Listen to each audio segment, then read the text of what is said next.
સુરતના પૂણા વિસ્તારમાં ચાલતી રજીસ્ટ્રેશન વગરની ખાનગી મેડિકલ કોલેજના મામલે રાજ્ય શિક્ષણ મંત્રી પ્રફુલ્લ પાનસેરિયાએ નિવેદન આપ્યું છે, જેમાં તેમણે જણાવ્યું કે આવી કોઈપણ પ્રકારની સંસ્થા સુરત જ નહીં પરંતુ ગુજરાતમાં ચાલશે તો તે ચલાવી લેવામાં નહીં આવે। જે તે વિદ્યાર્થીઓને એડમિશન લેવું હોય તો રાજ્ય શિક્ષણ વિભાગના વેબસાઇટ ઉપર જોઈ લેવું।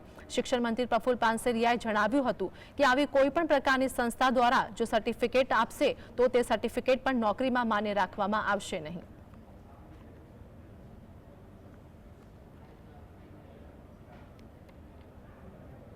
ગુજરાતની અંદર આવી કોઈ કોલેજ કે એક્ઝામ આપવા માટે નથી, આવું સ્ટેટનું કરે છે અને માત્ર ગુજરાતમાં એની ઓફિસ છે, પણ એની તપાસ થશે અને ખોટું હશે તો ચોક્કસ પ્રકારે એના એક્શન લેવાશે। ક્ષેત્ર પર મારી વિનંતી છે કે લોભામણી જાહેરાતથી દૂર રહેવું।